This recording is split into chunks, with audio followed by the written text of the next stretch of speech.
성경 말씀 보시겠습니다. 신약 성경 누가복음 21장 34절부터 38절까지의 말씀입니다. 너희는 스스로 조심하라. 그렇지 않으면 방탕함과 술 취함과 생활의 염려로 마음이 둔하여지고 뜻밖의 그날이 덫과 같이 너희에게 임하리라. 이날은 온 지구상에 거하는 모든 사람에게 임하리라. 이러므로 너희는 장차 올 이 모든 일을 능히 피하고 인자 앞에 서도록 항상 기도하며 깨어 있으라 하시니라. 예수께서 낮에는 성전에서 가르치시고 밤에는 나가 감람원이라 하는 산에서 쉬시니 모든 백성이 그 말씀을 들으려고 이른 아침에 성전에 나아가더라. 아멘. 오늘은 위기의 시대를 살아가는 성도가 가져야 할 비결, 삶의 비결에 대해서 여러분들과 함께 말씀을 나누겠습니다.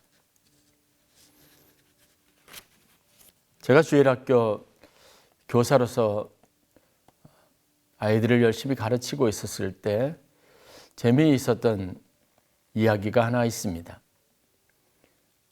율동을 하면서 아이들에게 텔레비전에 내가 나왔으면이라고 하는 찬양을 가르치고 지도했습니다. 2절 가사 중에 오늘은 내가 예수님 만나면 정말 좋겠네 라는 그런 가사가 있습니다. 이 찬송을 하면서 즐거운 마음으로 아이들과 함께 율동하고 찬양을 하는데 율동하는 내내 한 아이가 그렇게 밝지만 않은 모습을 가지고 있는 것을 보았습니다. 율동을 마치고 난 다음에 이 찬양의 제목 또 가사의 내용과 일치시킨 말씀을 전하였습니다. 예수님이 오실 때 우리가 항상 기쁜 마음으로 즐거운 마음으로 설레는 마음으로 맞이하게 될 그 아름다운 모습들을 아이들에게 상상하도록 하고 그러한 것이 바로 우리의 믿음 생활하면서 우리가 갖는 가장 복되고 아름다운 축복이라는 것을 함께 나누었습니다. 예배를 다 마치고 난 다음에 제가 궁금해서 찬양 시간에 즐겁지 않은 모습을 가졌던 이 아이에게 다가가서 물었습니다. 왜 예수님 만나는 것이 기쁘지 않니? 라고 물었습니다. 그랬더니 이 아이가 재미있는 대답을 저에게 했습니다. 선생님, 오늘이 아니라 내일 혹시 예수님이 오시면 안 될까요? 라고 묻는 겁니다. 제가 그 이유를 물었습니다. 그랬더니 오늘은 자기가 엄마에게 거짓말을 하고 또 그것 때문에 꾸중을 받았던 날이라는 거예요. 그러니까 이 아이가 생각하기에 오늘 자기가 예수님 보시기에 아름답지 못한 행동을 한 것에 대한 후회가 있었던 거죠. 이런 씁쓸한 자기 모습, 이러한 그런 삶의 날의 의미를 가지고 있었는데 그날 예수님이 오신다면 자기에게 자신이 없었던 거예요. 그날이 즐거운 날이 되지 않을 것이라 생각을 했던 것 같습니다. 만약 여러분들에게 이와 같이 오늘 예수님이 오신다면 오늘 우리가 생각했던 그리고 성경에 오랫동안 또 여러 곳에서 언급했던 마지막 날, 종말의 때, 심판의 날, 예수님이 재림하시는 날이라면 과연 여러분들은 오늘의 의미를, 그런 순간의 의미를 어떤 마음과 어떤 느낌으로 받아들이실지 질문하고 싶습니다. 많은 사람들은 예수님이 오시는 것에 대한 기대가 있습니다. 그리고 속히 오시기를 바라는 마음으로 간절한 마음으로 그날을 사모하며 기도하기도 합니다.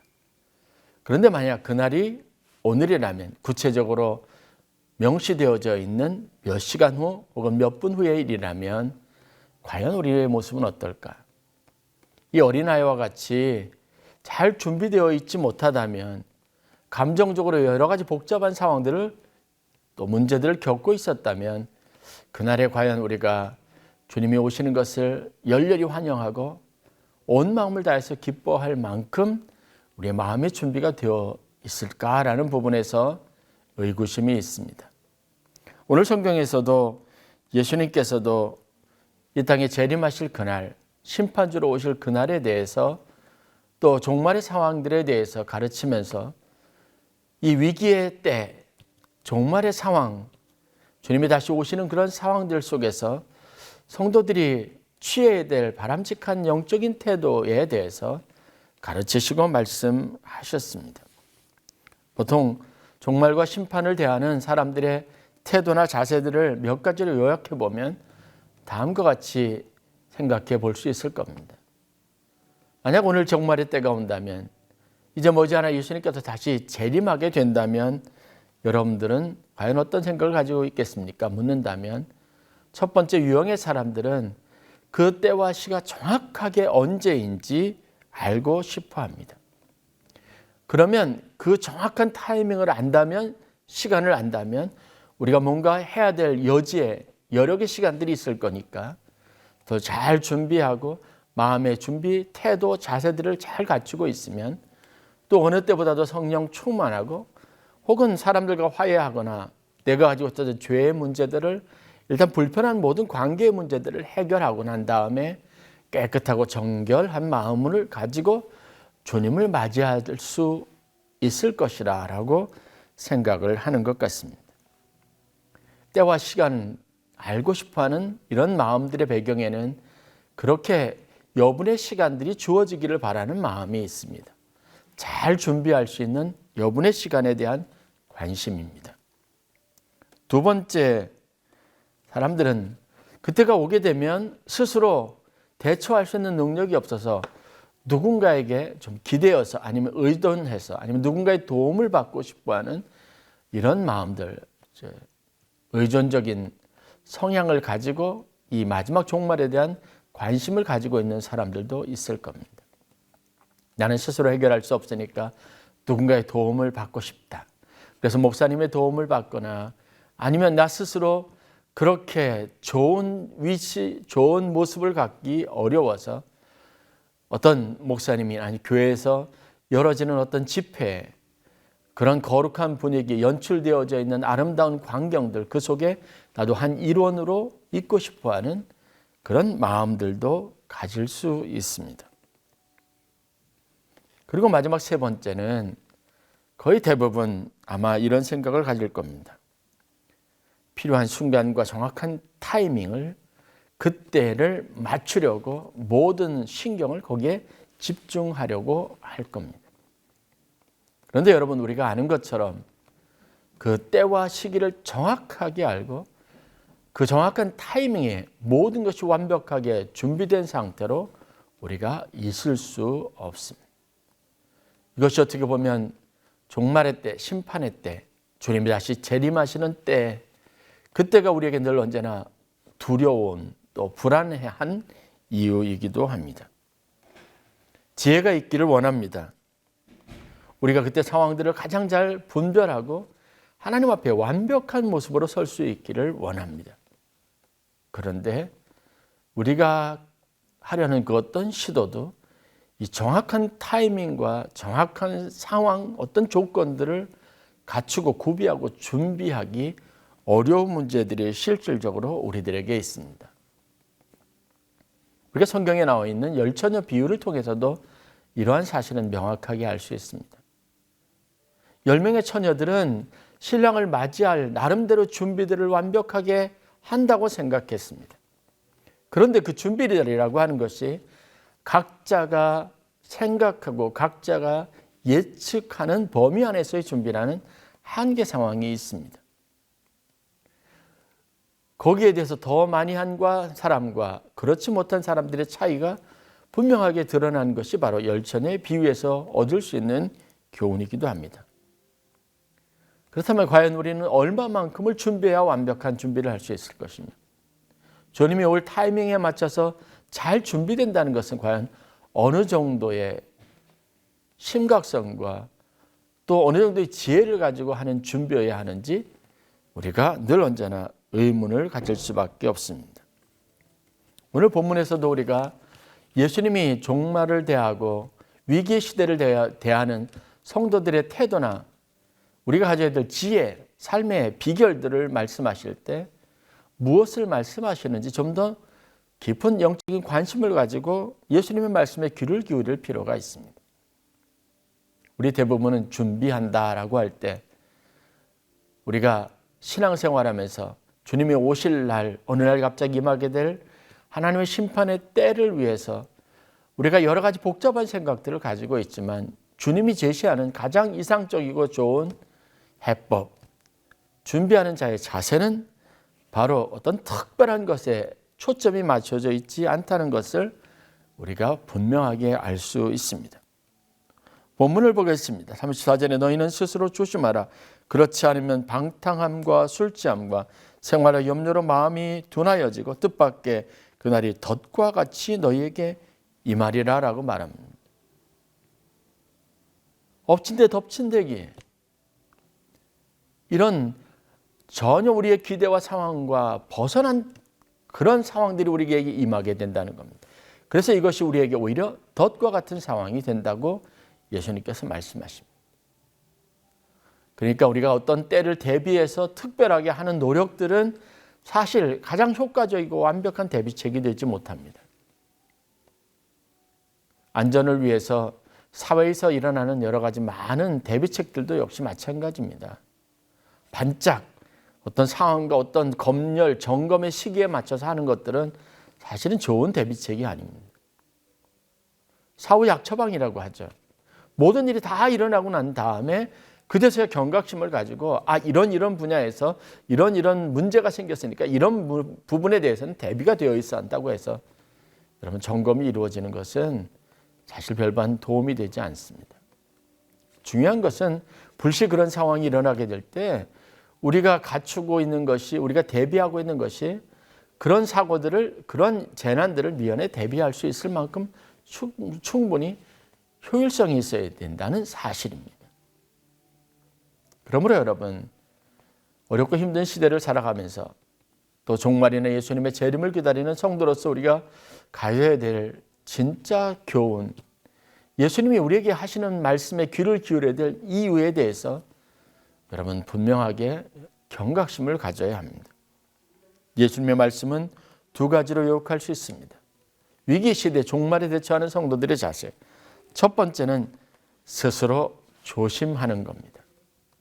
늘 언제나 자기 자신에게 경각심을 가지고 스스로 경건 생활에 대한 거룩한 부담을 가지고 매일매일 매사에 항상 조심스럽게 돌다리를 두드리시듯이 이것이 하나님의 뜻과 합당한 것인가, 이거 하나님이 기뻐하시는 일인가를 늘 언제나 되물어보고 스스로 점검하고 태도를 결정하고 삶을 결정하고 방향을 결정하려는 노력들이 있어야 된다는 겁니다.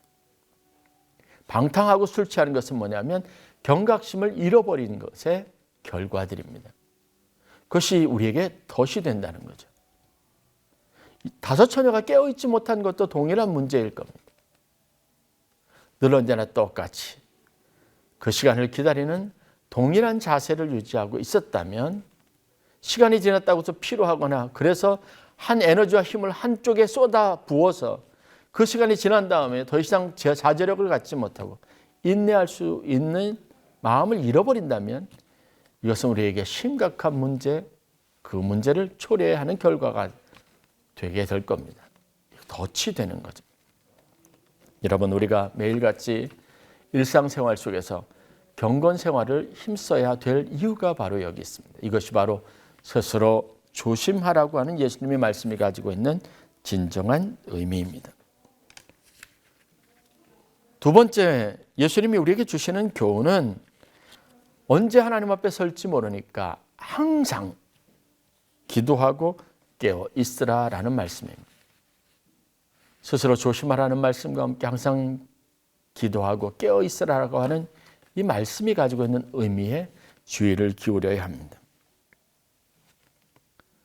오늘이 아닙니다. 어떤 문제 해결하기 위한 특별한 목적이 아닙니다. 저는 신앙의 일상화라고 하는 것이 얼마나 중요한지 잘 알고 있습니다. 그래서 여러분들에게 항상 우리의 삶이 신앙이 되도록, 신앙생활이 곧 우리의 일상이 되도록 여러분들이 훈련되어져 있어야 하며 그 필요성에 대해서 늘 언제나 강조해 왔습니다. 오늘 우리가 기도하고 있는 것, 기도가 습관이 되어져 있는 것이 필요합니다. 우리가 늘 언제나 말씀에 깨어 있어야 하고 말씀에 반응할 수 있는 열려진 마음의 준비가 되어 있어야 합니다.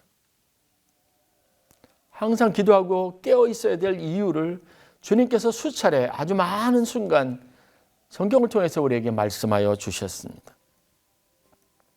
결국은 위기를 가장 잘 해결할 수 있고 극복할 수 있는 가장 지혜로운 자세는 일상 안에 숨겨져 있습니다.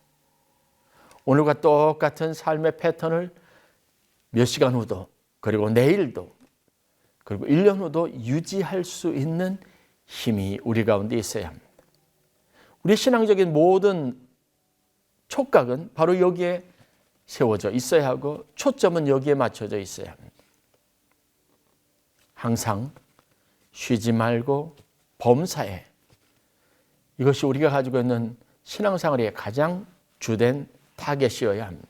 거기에 초점이 맞춰져 있어야 합니다. 심판은 오늘 예수님께서 35절에 말씀하시는 것처럼 어떤 특별한 때, 특별한 사람들에게 임하는 것이 아닙니다. 예수님의 재림도 동일한 현상으로 설명되고 있습니다. 35절 말씀, 이날은 온 지구상에 거하는 모든 사람에게 임하리라 라고 말씀하셨습니다. 거기에는 예외가 없습니다. 누구에게 특별히 더한 어떤 혜택으로 주어지는 것도 아니고 누구를 배려한 일도 아닙니다. 우리에게는 주님이 재림하시는 날, 하나님의 심판주로 오시는 날이 기쁨의 날이 될 수 있어야 합니다. 그것은 바로 우리 마음의 준비, 우리의 일상의 준비에 달려져 있다는 겁니다. 예수님께서는 습관을 쫓아 하시는 일을 기뻐하셨습니다. 새벽에 깨어나셨습니다. 오늘 마지막 시간들을 예루살렘에 보내시면서도 예루살렘 올라가서는 열심히 말씀을 가르치셨습니다. 그러나 감람원이라고 하는 곳에서, 거처하는 그곳에서 예수님께서는 쉬셨습니다. 재충전의 시간을 가졌습니다. 그런데 그 재충전의 시간이 우리는 바로 하나님과의 교제의 시간이라고 하는 사실들을 알 수 있습니다. 왜냐하면 우리가 성경을 통해서 보았기 때문에 그렇습니다. 사람들에게 늘 깨우치고 말씀하셨지만 예수님 스스로는 하나님 앞에 자신을 위해서, 하나님 앞에 고통받는 날 사명을 감당하는 그 순간을 위해서 기도하는 시간들이 필요했습니다. 여러분, 오늘 우리가 가져야 될 삶의 지혜가 무엇일까요? 우리에게 어떤 사건이나 어떤 큰 사고, 재앙이나 이런 모든 것들에 대비할 수 있는 힘이 있어야 합니다. 그 힘은 일상생활 속에서 만들어지고 길러지고 강화된다는 사실들을 여러분들이 절대로 잊지 않기를 바랍니다.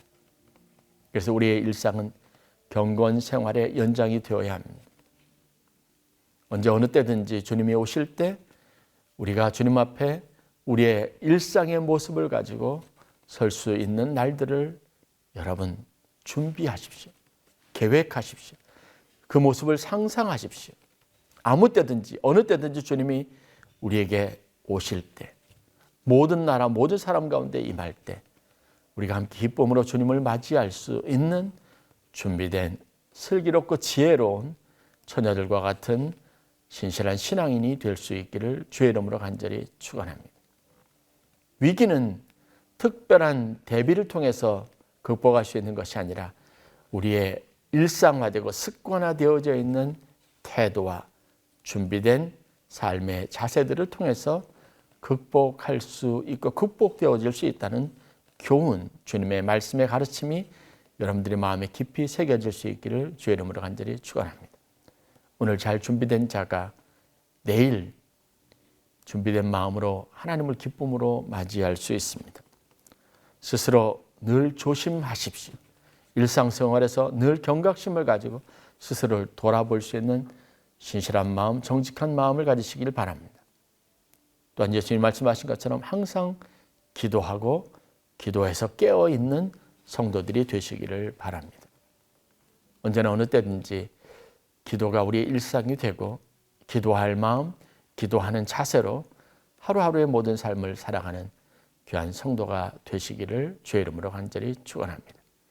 그래서 저와 여러분들이 시간, 타이밍과 관계없이 어떤 시점과 관계없이 언제나 주님이 오시는 것을 우리 삶의 가장 큰 기쁨으로 여길 수 있는 하나님 나라의 복된 백성이 되실 수 있기를 간절히 축원합니다.